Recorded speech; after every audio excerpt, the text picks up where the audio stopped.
Bonjour à toutes et à tous. Alors écoutez, je me mets en place et je vais vous expliquer ce que nous allons faire sur ce chantier qui est un petit peu particulier. Je manœuvre, on y va.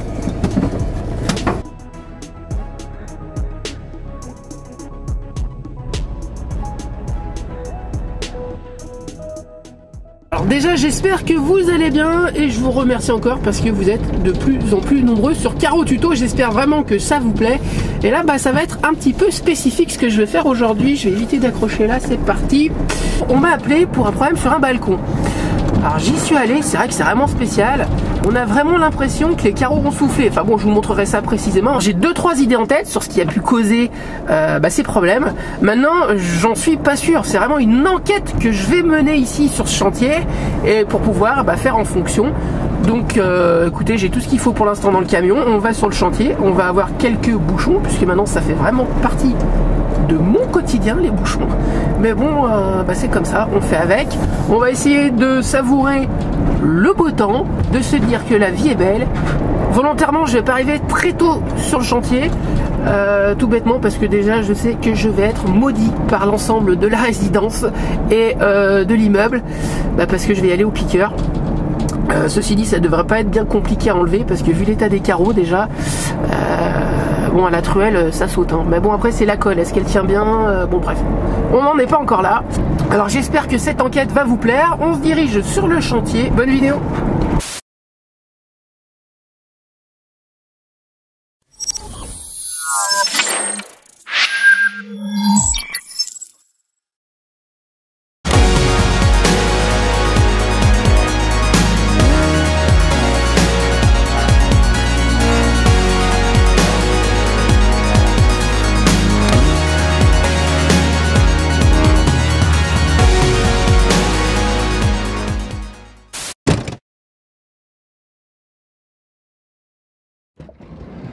Attendiez, est-ce que je sois déjà sur le chantier là? Non, mais en fait, c'est les bouchons.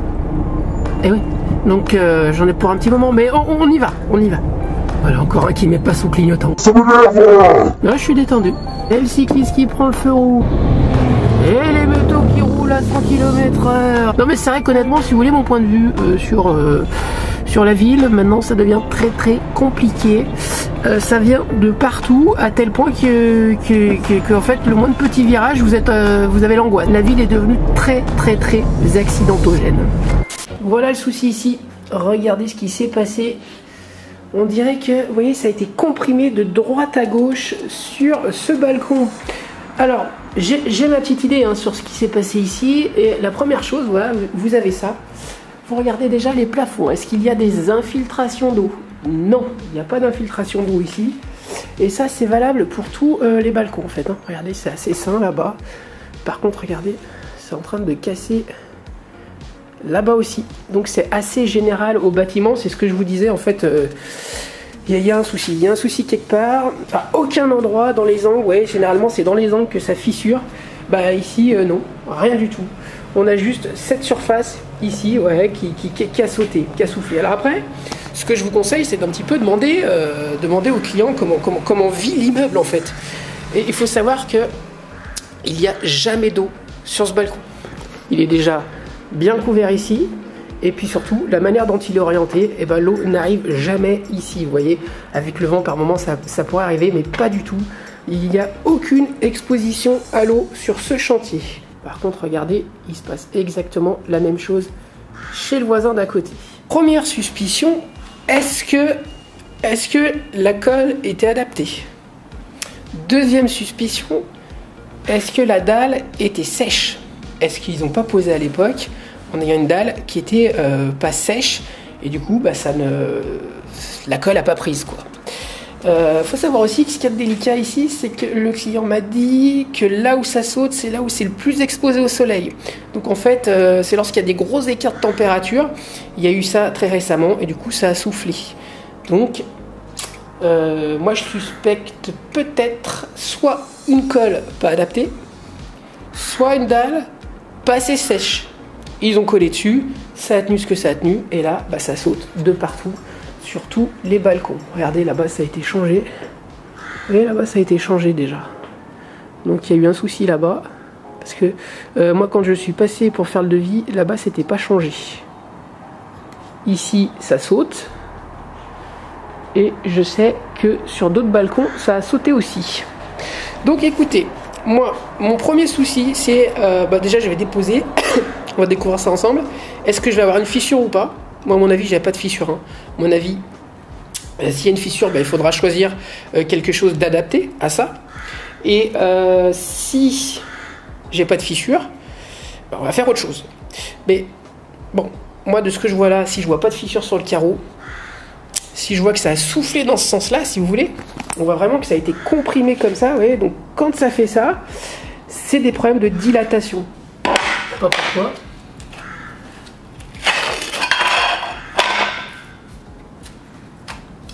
Ils ont enlevé de la pente en fait en faisant ça. C'est dommage.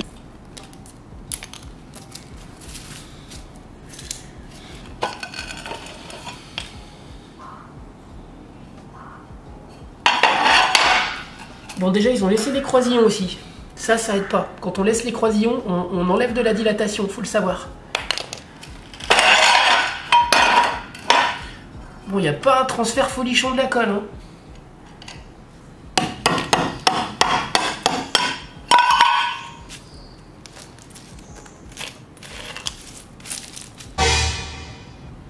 Fissure. Fissure de la dalle.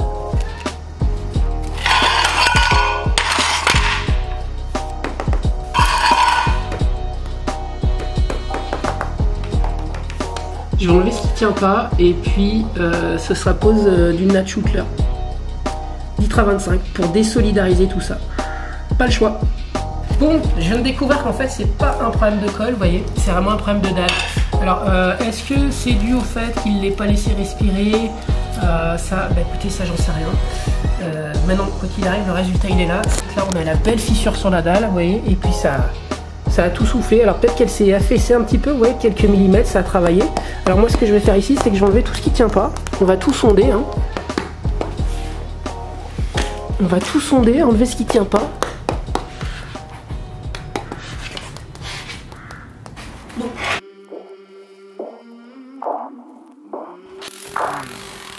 I came from the mud. There's dirt on my hands.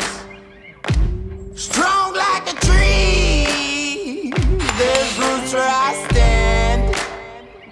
Oh, I've been running from the law. Hope they won't shoot me down soon.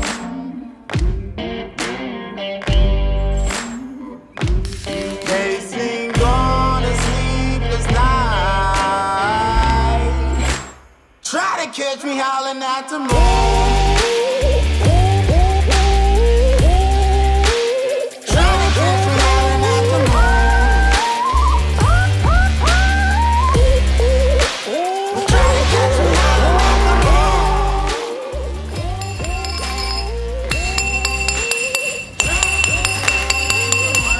Dégager un petit peu la zone.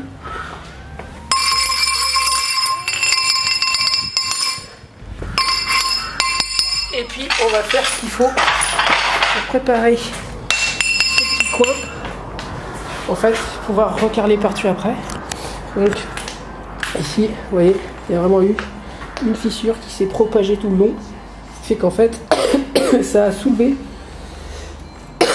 les deux parties. Ou soit en fait ça s'est affaissé. Ah, c'est peut-être ça d'ailleurs. C'est peut-être en fait que ça s'est affaissé. Et du coup, ça a soufflé. Peut-être. Le but, c'est qui roule. Celui-ci, il sera enlevé. Mais sinon, tout a été sondé. Donc en gros, ce qui ne tenait pas, c'est tout enlevé. La fissure, regardez, elle est là. Et elle est belle. Donc ici, comment traiter cette zone? Ça va être un ragréage fibré de très haute qualité, qui peut d'ailleurs rester nu. Ensuite, ça va être pose de Nat-Schuttler sur tout l'ensemble du balcon. Je vais pas avoir le choix. Pose des bandes d'armature à la jonction, des bandes de pontage, et puis après on pourra carreler. Donc quand même un petit peu plus de travail que prévu. C'est quoi cette histoire là? Non, en fait c'est ça que C'est vraiment spécial, hein, ces rénovations de balcon, parce que même d'extérieur, j'ai envie de vous dire, parce que putain, c'est quoi ces corbeaux?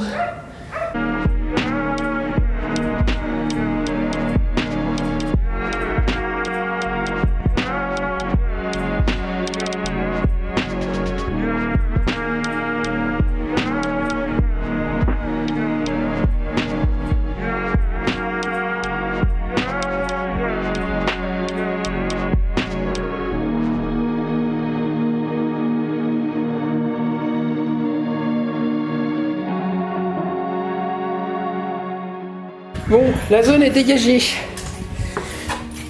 Primaire d'accrochage. Parce qu'après, ici, on fait un beau ragréage pour rattraper la différence d'épaisseur. Les corbeaux sont d'accord.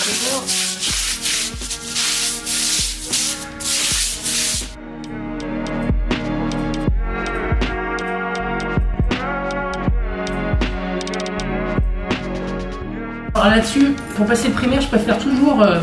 Vous voyez, les brosses comme ça adhère beaucoup mieux et puis ça rentre beaucoup plus dans les sillons, puisqu'en fait le sol, vous voyez, il est très irrégulier. Par contre, prenez bien le réflexe que lorsque vous le passez, en fait, que lorsque vous passez la brosse, ne jetez pas comme ça la brosse, sinon ça part tout sur les murs. Donc vous voyez, il faut vraiment, en fait, la laisser toujours en contact avec le sol. Si vous faites comme ça à chaque fois, ça part tout sur les murs. Et même en faisant attention, vous voyez, j'ai toujours quand même avec moi, j'ai le nez qui coule. J'ai toujours avec moi, vous voyez, une petite éponge au cas où, parce que s'il y a une goutte qui se met sur les murs, hop, je passe un petit coup d'éponge. Parce que alors le primaire, ça peut très vite tacher, hein, surtout sur les parties, vous voyez, on est dans des extérieurs, il y a des crépis. Donc pour éviter d'abîmer les crépis et autres, bah voilà quoi. Donc le petit coup avec la brosse, jamais faire des coups rapides, vous voyez. Et après ça part tout sur le sol. T'en peux plus de ce corbeau!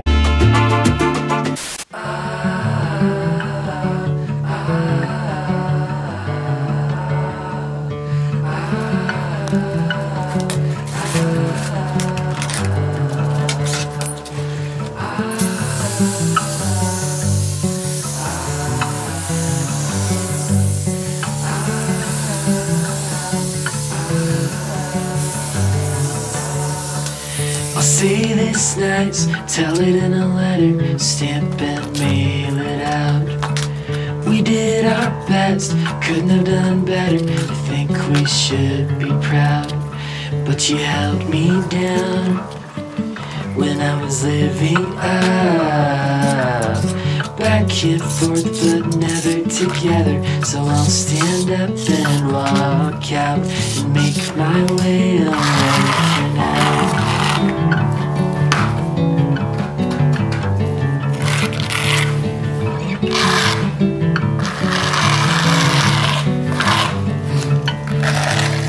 Holy as a ghost, heavy as a feather, pure as the driven snow.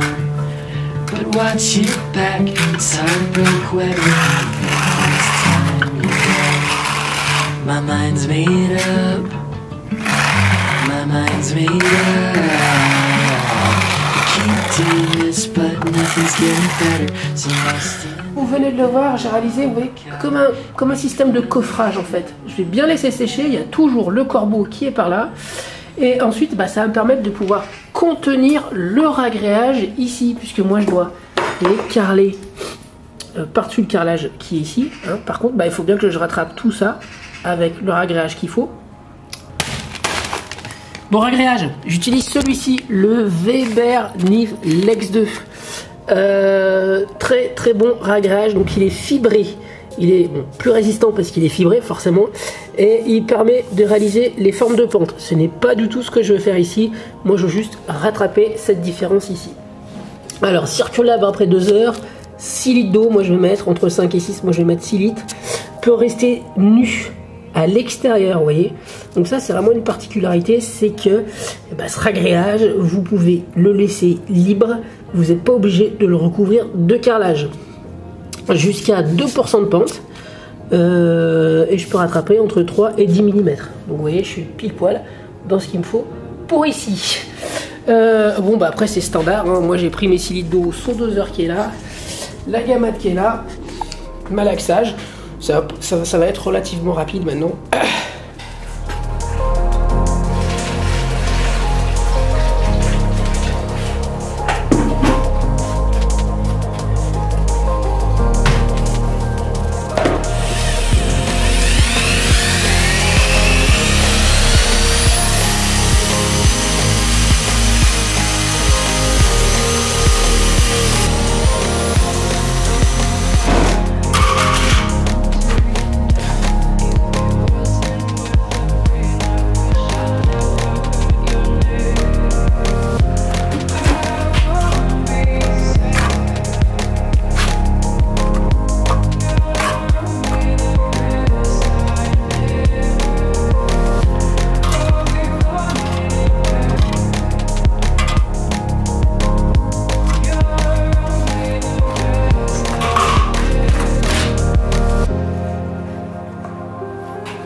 Voilà.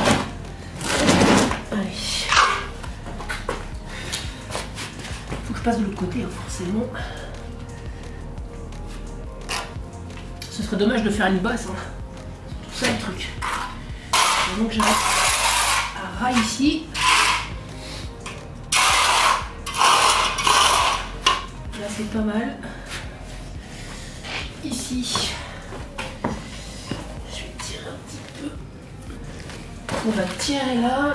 Essayer de le mettre vraiment à fleur du carreau à côté. C'est vrai que des fois c'est délicat quand il faut un peu charger.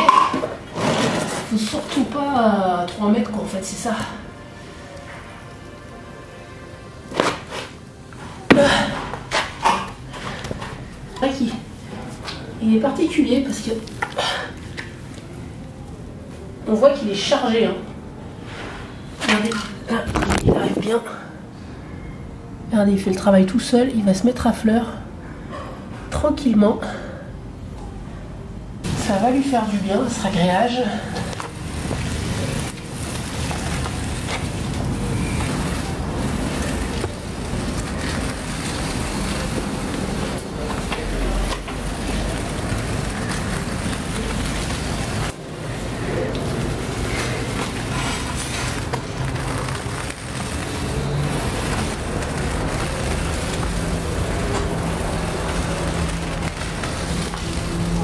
Alors pourquoi ça fait beaucoup de bulles là?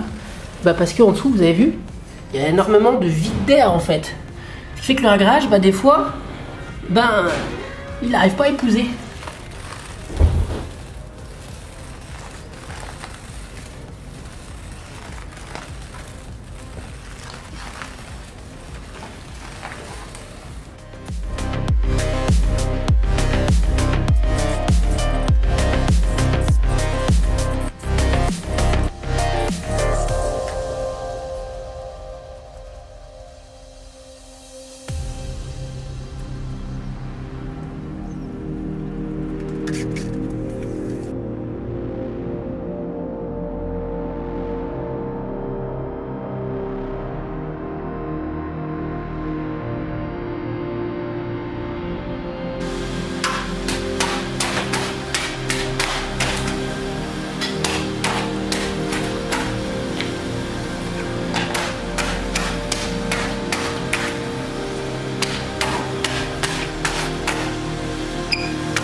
J'ai préparé ma coupe. C'est toujours bien de faire comme ça quand on est avec de la titra parce que mine de rien c'est pas facile à manipuler. Je pense que je vais peut-être même me faire la coupe qui est là, vous voyez, comme ça ce sera déjà tout prêt. La colle, je vais vous la présenter maintenant tout de suite. C'est de la colle vraiment haute performance que j'utilise. Hein.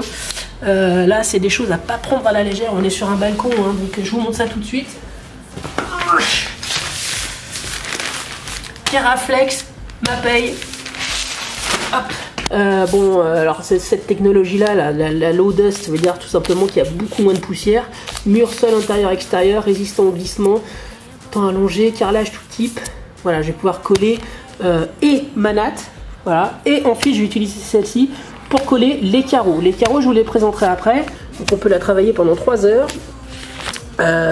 Vous voyez, ce qui est important pour moi, c'est qu'ici, je peux faire de l'extérieur. Bon, le mien, il est couvert, mais bon. Ouverture au passage dans les 24 heures. Bon voilà, hein, préparation de support, là je vous ai tout montré de toute façon, hein, tout est prêt. Ça a été poncé, le carrelage a été poncé, le primaire est passé. Donc je vais pouvoir coller ma natte, vous voyez. Peigne de 6 ou de 8, c'est à vous de voir. Moi je vais prendre un 8 ici. Et je vais la faire un petit peu, enfin pas trop épaisse pour que ça prenne bien dans la fibre, vous voyez, parce que c'est important ça. Après on va bien maroufler. Et puis qu'on ait un bon transfert. On mettra bien la bande de pontage tout le long ici. Et la différence quand on a marouflé et pas marouflé. Vous voyez, il faut vraiment bien faire prendre la colle.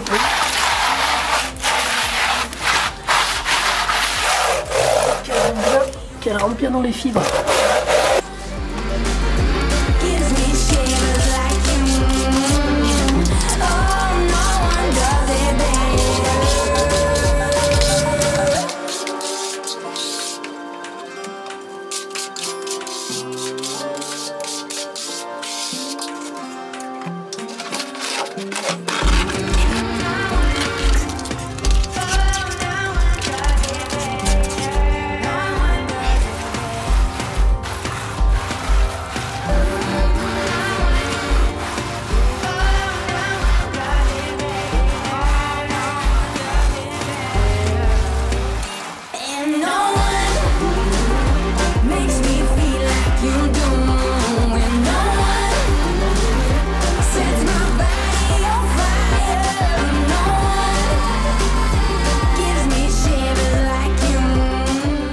Et du transfert là ou pas?